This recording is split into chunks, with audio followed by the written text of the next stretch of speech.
इसे जो चाहे। आला हज़रत फाज़िल बरेलवी का शेर पढ़ते सब हैं, लेकिन समझने की तौफीक किसी किसी को होती है, और मुकम्मल समझ ले ये शायद किसी को तौफीक होती है।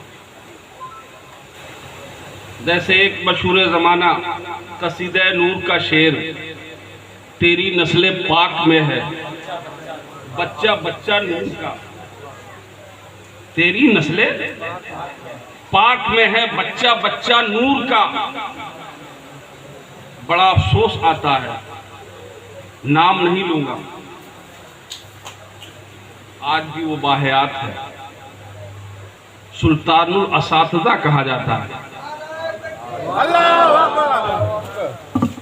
नारे तकबीर होता है तो उसका सज्जादा नशीन भी बहुत बड़ा होता है।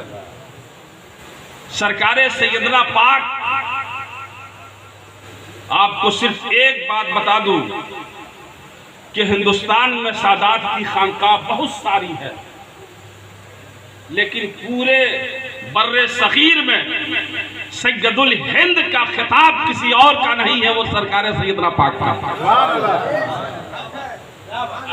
और इसकी वजह यह है कि हिंदुस्तान में कादरी खानकाहें भी बेशुमार हैं, लेकिन उन सारी खानकाहों की जब आप तारीख पढ़ोगे तो सबसे पुरानी कादरी खानकाह आपको जो मिलेगी वो खानकाह अमजद शरीफ, वो सरकार सैयदना पाक की खानकाह।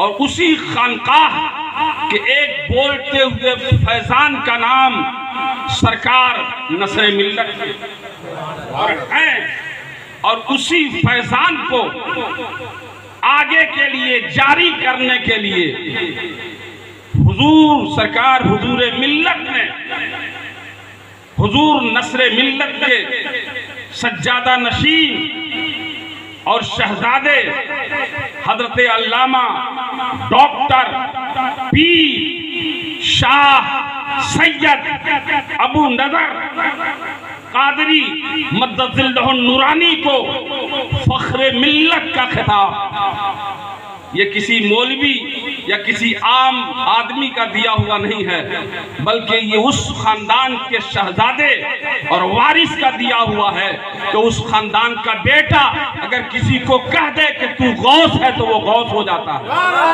किसी को कह दे कि तू कुतब है तो वो कुतब हो जाता है, किसी को कह दे कि तू अब्दाल है तो अब्दाल हो जाता है।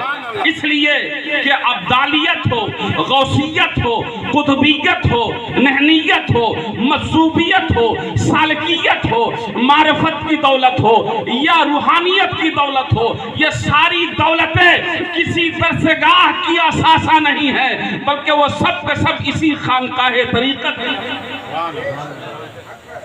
वो सारे तसर्रुफात इन्हीं खानकाहों में है। और दोस्तों, जब बात आ जाती है खानकाहे अमजद शरीफ की, जब बात आती है सैयदना पाक की, तो दोस्तों जाओ जाओ, इस खाकसार को 2 दफा हाजिर होने का शरफ हासिल हुआ है। अल्हम्दुलिल्लाह दुनिया सुनती है सरकार इमाम हसन का नाम, दुनिया सुनती है इमाम हुसैन अलैहिस्सलाम का नाम, दुनिया सुनती है माँ खातून जन्नत का नाम, दुनिया सुनती है सैयदे दो आलम का नाम, दुनिया सुनती है मासूमे कौनैन का नाम, दुनिया सुनती है शहजादी इस्लाम का नाम, दुनिया सुनती है बिन्ते पैगंबर का नाम, दुनिया सुनती है उम्मे शबीरो शब्बर का नाम, दुनिया सुनती है बानुए हैदर का नाम, दुनिया सुनती है उस सैयदा तैयबा ताहिरा जाकिया फातिमा साहिबा साजिदा राकिया सैयदा सल्लल्लाहु तआला अलैहा का नाम। लेकिन जब तुम उस खानकाह में जाओगे तो सैयदा के हवाले से तुम्हें उस तबर्रुक की ज़ियारत नसीब होगी कि ज़ियारत करते वक्त तुम्हारे नजरों के सामने जो जलवे आएंगे वो जलवा किसी और का नहीं होगा, नारे तकबीर, नारे रिसालत, नारे हैदरी, फैजाने सैयदना पाक, उर्से नस्रे मिल्लत। हमने किताबों के जरिए, हदीसों के जरिए इमाम हसन के सब्र तहम्मुल और हिल्म बुर्दबारी की हिकमतें पढ़ने की कोशिश की है, लेकिन मेरा इमाम कैसा हकीम था, मेरा इमाम कैसा साबिर था, मेरा इमाम कैसा हलीम था। दोस्तों, अगर उस कैसे को महसूस करना है तो सरकार सैयदना पाक की खानकाह में हाजिरी दो, अमदर शरीफ हाजिरी दो, और फिर इमामैन हसनैन करीमैन के पैरहन पाक की ज़ियारत करो, उनके गुलबन शरीफ की ज़ियारत करो, उनके कमरबंद की ज़ियारत करो।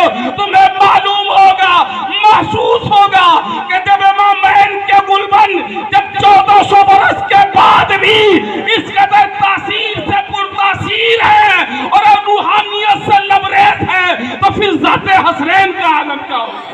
नारे तकबीर करते हैं जिक्र शब्बीर ही से लोग मुझे जानते हैं, और कोई पहचान कहां से लाऊं।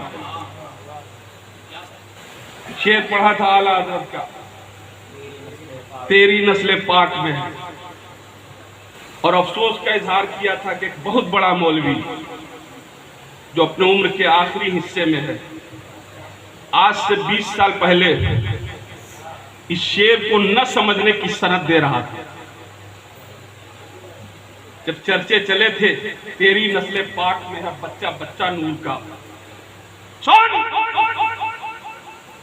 खानदाने रिसालत के शहजादे अपनी तहारत और पाकीज़गी के लिए तुम जैसे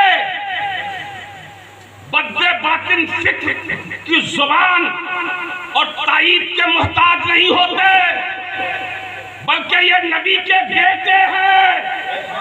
इनका कदम जिन जिन राहों पर पड़ जाता है और इनके तलवे को जिन जिन पगडंडियों ने बोसा दे लिया होता है, इनके पायनात जिन शाहराहों से गुजर जाया करते हैं, वो शाहराएं भी पाक हो जाया करती हैं, वो पगडंडियां भी पाक हो जाया करती हैं, वो खाक भी पाक हो जाया करती है। बेशक, सुभान अल्लाह, सुभान अल्लाह। कहा था कि आला हजरत ने कहा है तेरी नस्ल पाक में है, पाक में है। मैं सिर्फ कुछ की नासमझी की बात कर रहा हूं। तेरी नस्ल पाक में है, यानी आला हजरत ने पाक नस्ल की बात की है। ये जी खुदा जब दीन लेता है तो अकले छीन लेता है। जब शैतान का इल्म शैतान को न बचा सका, तो आज का कोई मौलवी चाहे कि उसका इल्म उससे बचा लेगा, हरगिज़ नहीं बचा सकता। अब बचे ना होगा तो इन्हीं निस्बतों के सहारे बचोगे। ये चाहेंगे तो बचोगे। ये खानदाने रिसालत के बेटे अगर अपनी पनाह में ले लेंगे तो बचोगे। देखा नहीं अभी चंद सालों पहले तमाशा उड़ीसा की सरजमीन पर, किसने लिया था पंगा नबी के बेटे से, और जिससे लिया था पंगा उसके चाहने वाले ऐसे ऐसे हैं कि अगर चाहें तो एक लम्हे में सुरमा बना ले। लेकिन दोस्तों, नबी का बेटा कदम कदम पर